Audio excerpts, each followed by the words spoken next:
स्वागत है आप सबका हमारे YouTube channel freedom factory study में। आज हम लोग पढ़ेंगे कक्षा 7 गणित अभ्यास 6E, ठीक है ना, रेखीय समीकरण। इसका जो पहला सवाल है वो दिया हुआ है कि एक समकोण त्रिभुज के दो न्यून कोणों का अनुपात 7 संबंधी 11 है, तो कोणों का मान ज्ञात कीजिए। ठीक है ना, कैसा त्रिभुज है पहले तो ये ध्यान रखिए, समकोण त्रिभुज है। समकोण त्रिभुज में क्या होता है, एक कोण 90 डिग्री का होता है, ठीक है ना,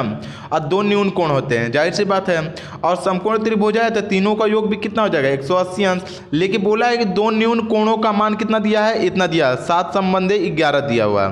तो बात समझिएगा कि एक उसमें समकोण में एक 90 अंश होता है, तो दूसरा दोनों को जोड़ने के बाद भी 90 होगा, क्योंकि त्रिभुज के तीनों कोणों का मान 180 अंश होता है। नहीं समझ में आ रहा, फिर से देखिए यहाँ पे ध्यान से, हम एक त्रिभुज का चित्र बनाते हैं। ये त्रिभुज हो गया, इस तरीके से समकोण त्रिभुज होता है,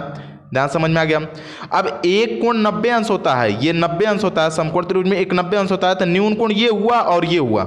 समझिएगा बात को, जब ये 90 हो गया तो इन दोनों का योग भी कितना होना चाहिए, 90 ही होना चाहिए, तभी तो तीनों कोणों का योग 180 अंश होगा, क्योंकि त्रिभुज के तीनों कोणों का मान कितना होता है, 180 अंश होता है, यही होता है ना। ये बात समझ में आ गया। तो अब देखिए इसमें क्या कहेंगे कि त्रिभुज क्या है, हमारा समकोण है, तो यहां पे लिखेंगे त्रिभुज कैसा है, त्रिभुज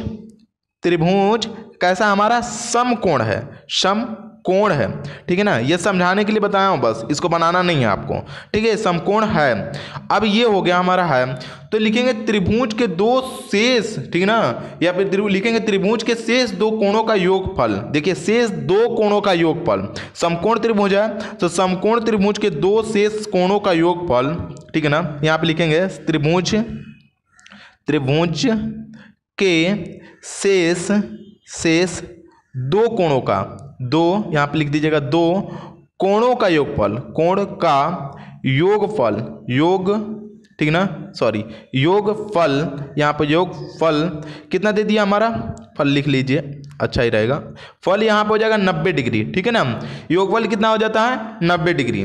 अब लिख लेंगे कि माना न्यून कोण, दोनों न्यून कोण है, तो दोनों न्यून कोण, माना पहला न्यून कोण, मान लेंगे कि माना पहला न्यून कोण, ठीक है ना, पहला न्यून कोण यहाँ पर 7x तथा दूसरा न्यून कोण यहाँ पर हो जाएगा,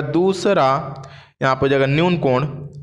ठीक है ना, न्यून कोण यहाँ पर हो जाएगा हमारा 11x है, ठीक है। इस बात को समझिएगा, एक के 7x है और एक हमारा क्या है 11x है, तो दोनों का योग, ठीक है ना, प्रश्नानुसार अब कर लेंगे, प्रश्नानुसार।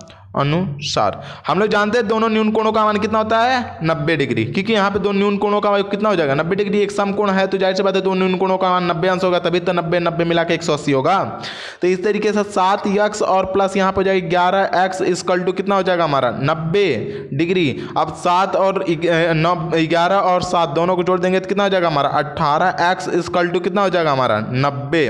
तो यहाँ पे अगर गुणा है तो उधर भाग हो जाएगा, मतलब x इक्वल टू कितना हो जाएगा हमारा 90 बट्टे में हो जाएगा हमारा 18, और कर देंगे तो कितना हो जाएगा 5 डिग्री, मतलब x की जो वैल्यू निकल करके आई है आपके सामने वो हो जाएगा 5 डिग्री। इस तरीके से समझिएगा, ठीक है ना। तो आपको अब इसमें ज्ञात क्या करना है, ज्ञात करना है कि पहला न्यून कोण और दूसरा न्यून कोण, यही बताना है, कोणों का मान ज्ञात करना है। तो पहला न्यून कोण, पहला यहाँ पे हो जाएगा न्यून कोण, ठीक है ना, न्यून कोण यहाँ पे हो जाएगा हमारा कितना 7 दिया हुआ, 7 गुणे 5 कर लेंगे बराबर 35 डिग्री, ये हो जाएगा। दूसरा न्यून कोण क्या हो जाएगा हमारा, दूसरा न्यून कोण, ठीक है ना, न्यून कोण यहाँ पे कितना हो जाएगा हमारा, यहाँ पर जाएगा 11 गुणे यहाँ पर हो जाएगा 5 बराबर 55 डिग्री, ठीक है ना। इस तरीके से ये आपका आंसर हो गया। अब चलते हैं हम लोग इसके दूसरे सवाल पर। दूसरा सवाल हमारा दिया हुआ है कि दो कोटि पूरक, ठीक है ना, कोणों का अंतर यहाँ पे दिया है 20 डिग्री है, तो प्रत्येक कोण का माप बताइए। तो मान लेंगे कि माना यहाँ पे देखिए कोटि पूरक कोणों का योग कितना होता है हमारा 90 डिग्री, दो कोटि पूरक कोणों का योग कितना होता है 90 डिग्री, ये भी ध्यान रखिएगा। तो मान लेंगे कि माना यहाँ पे हो जाएगा, माना इसमें से कर लेंगे, माना एक कोण, ठीक है ना, माना पहला कोटि पूरक, पहला यहाँ पे हो जाएगा कोटि पूरक, ठीक है, कोटि पूरक कोण यहाँ पर हो जाएगा, कोण यहाँ पर हो जाएगा x डिग्री है, ठीक है ना। दूसरा कोटि पूरक, दूसरा यहाँ पर हो जाएगा कोटि पूरक दूसरा कोटि पूरक कोण यहाँ पे कितना हो जाएगा हमारा, दूसरा कोटि पूरक कोण कितना हो सकता है 90, ठीक ना, क्योंकि दो कोटि पूरक कोण के मतलब कि 90 होता है, मतलब 90 में से एक घटा देंगे तो दूसरा पता चल जाएगा, मतलब x हो जाएगा इतना है। अब देखिए दोनों का बोला है, दोनों का अंतर, अब प्रश्न में दिया दोनों का अंतर मतलब प्रश्नानुसार हो जाएगा यहाँ पे, ठीक ना, प्रश्नानुसार दोनों का अंतर मतलब x माइनस यहाँ पर जाएगा 90 माइनस यहाँ पे x इक्वल टू, दोनों का अंतर कितना दे दे रहा 20 दिया हुआ है यहाँ पे। अब देखिए दोनों को सॉल्व करेंगे, तो जब दोनों को सॉल्व करेंगे तो यहाँ पे जाएगा x और माइनस में प्लस का गुणा होगा -90 और यहाँ पे माइनस में माइनस का गुणा होगा प्लस, यहाँ पे जाएगा x इक्वल टू यहाँ पे जाएगा हमारा 20। अब देखिए ये माइनस और x से x दोनों को जोड़ देंगे तो 2x हो जाएगा और ये माइनस उधर जाके प्लस हो जाएगा, मतलब यहाँ पे देखिएगा 20 और प्लस यहाँ पे जाएगा 90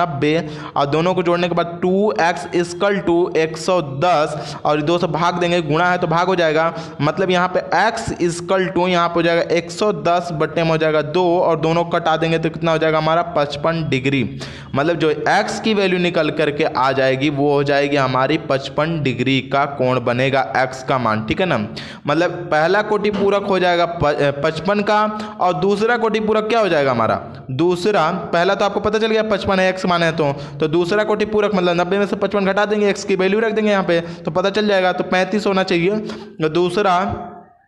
कोटि पूरक, ठीक है ना, कोटि पूरक कोण यहाँ पर जाएगा कोण, यहाँ पे कितना हो जाएगा हमारा 90 में से 55 घटाएंगे कितना बचेगा हमारा 35 डिग्री और इस तरीके से ये हमारा आंसर हो जाएगा 55 और 35, ठीक है। अब चलते हैं हम लोग इसके तीसरे सवाल पे। तीसरा सवाल दिया हुआ है कि दो समपूरक कोणों का योग, ठीक है ना, दो समपूरक कोणों का अंतर 40 है, प्रत्येक कोण की माप ज्ञात करना है। तो मान लेंगे कि माना पहला समपूरक कोण, ठीक है ना, पहला समपूरक कोण, ठीक है ना, माना पहला समपूरक कोण, पूरक कोण यहाँ पे हो जाएगा कोण इक्वल टू यहाँ पे हो जाएगा हमारा कितना x डिग्री, ठीक ना, x डिग्री है। दूसरा समपूरक क्या हो जाएगा, दूसरा समपूरक, ठीक है ना, समपूरक कोण यहाँ पे हो जाएगा कोण इक्वल टू यहाँ पे हो जाएगा कितना हमारा, दोनों का योग कितना होता है 180, दो समपूरक कोणों का योग मतलब कि दो कोणों का योग कितना हो जाता है समपूरक, मतलब कि बोला दो समपूरक कोणों का योग, अंतर दिया हुआ दो समपूरक कोणों का योग कितना होता है हमारा 180, 180 में से x को घटा लेंगे तो 180 में से x को घटा लेंगे तो दूसरा वाला पता चल जाएगा, ठीक है। तो इस तरीके से ये आपका आ जाएगा, डिग्री ये भी डिग्री ये भी, ठीक ना है, दूसरा पता चल गया आपको, दूसरा है ये। अब दोनों में से क्या करना है कि आप प्रश्नानुसार जो भी गेम है उसको कर दीजिए,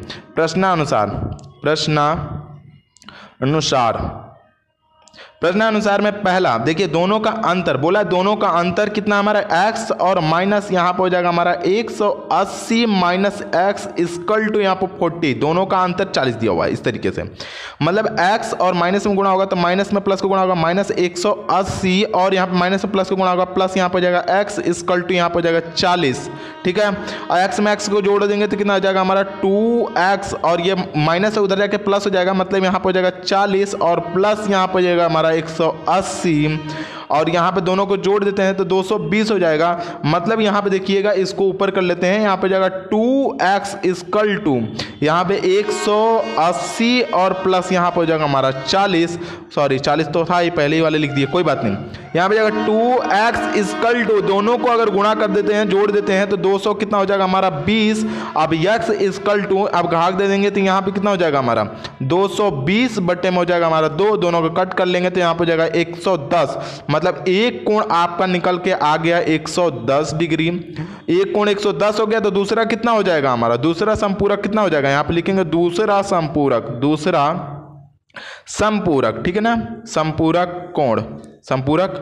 कोण यहाँ पे हो जाएगा हमारा 180 माइनस यहाँ पे हो जाएगा 110 और दोनों को घटा करके लिख देते हैं तो आपका आ जाएगा 70 डिग्री, मतलब एक 110 होगा दूसरा कितना हो जाएगा 70 हो जाएगा और यही आपका क्या हो जाएगा आंसर हो जाएगा। तो इस तरीके से आपका तीसरा सवाल हुआ खत्म। अब हम लोग आते हैं इसके चौथे सवाल पर। चौथा सवाल हमारा दिया हुआ है, एक आयताकार मैदान 190 मीटर लंबे तार से घेरा हुआ है, ठीक ना। यदि मैदान की लंबाई उसकी चौड़ाई से 1.5 गुनी हो तो मैदान की लंबाई और चौड़ाई दोनों अलग अलग ज्ञात करना है। तो सबसे पहले हम लोग क्या करेंगे कि मान लेंगे कि माना आयताकार मैदान का चौड़ाई बराबर, चौड़ाई पहले मान लेते हैं, क्यों लंबाई इसलिए नहीं मानेंगे क्योंकि चौड़ाई की 1.5 गुनी है ना लंबाई, तो लंबाई पहले मान लेंगे तो फिर इधर गड़बड़ होगा, तो इसीलिए पहले मान लेंगे कि माना आयताकार, ठीक ना, आसान पड़ेगा जिस हिसाब से उसी हिसाब से मानते हैं, आयताकार मैदान का, ठीक है ना, मैदान का, ठीक है ना, चौड़ाई बराबर, चौड़ाई यहाँ पर हो जाएगा x मीटर, ठीक है ना, x मीटर हो जाएगा। आयताकार मैदान का चौड़ाई बराबर हमारा x मीटर हो जाएगा। और ये दिया हुआ है क्या चीज़, वो ध्यान से देखिएगा, एक आयताकार मैदान 190 मीटर लंबे तार से घेरा हुआ है, ये तार की लंबाई दी हुई है, ठीक है ना, एक बात ध्यान रखिएगा बस। यहाँ पे दूसरा लिखेंगे मैदान की लंबाई बराबर, बोला है कि 1.5 गुनी है, तो मैदान की लंबाई कितनी हो जाएगी, तथा आयताकार, ठीक ना, आयताकार मैदान की, यहाँ पर हो जाएगा मैदान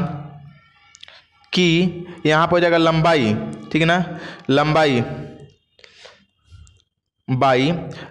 बराबर यहाँ पर हो जाएगा x का, यहाँ पर हो जाएगा 1.5 गुनी मतलब 3/2 मीटर। इस तरीके से आप इसको कर सकते हैं, ठीक है, ये हो गया हमारा। तो आयताकार मैदान का तार से घेरा हुआ है, तो जब पूरी चीज तार से घेरा हुआ है इसका मतलब इसका परिमाप दिया हुआ है आपको, ठीक है ना। तो आयत का परिमाप आपका दिया हुआ है, मतलब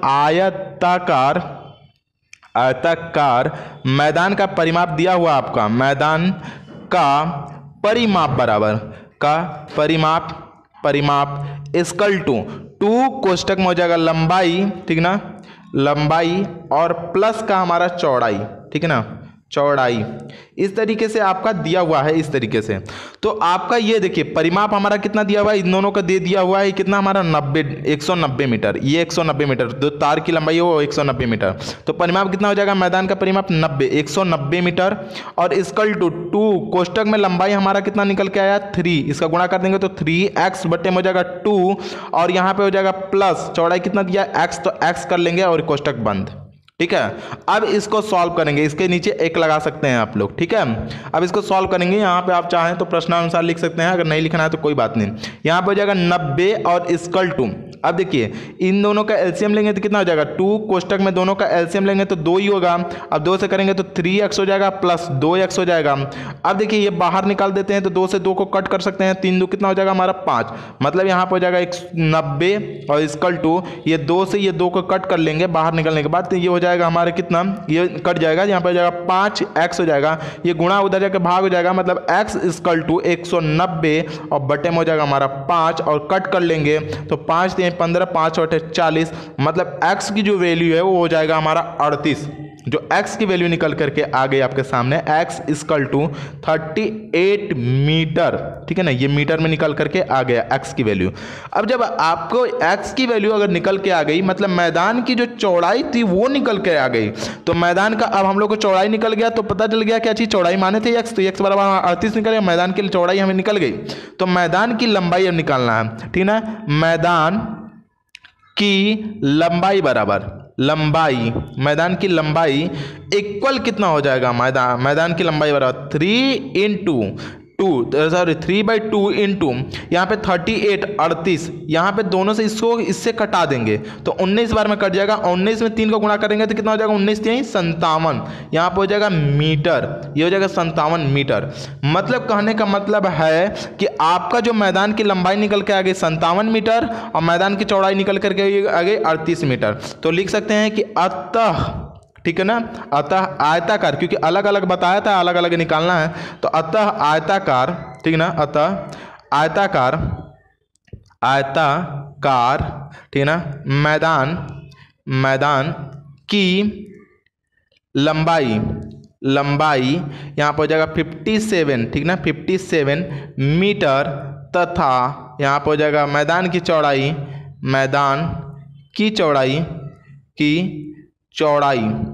चौड़ाई हो जाएगा हमारा कितना, चौड़ाई हो जाएगा 38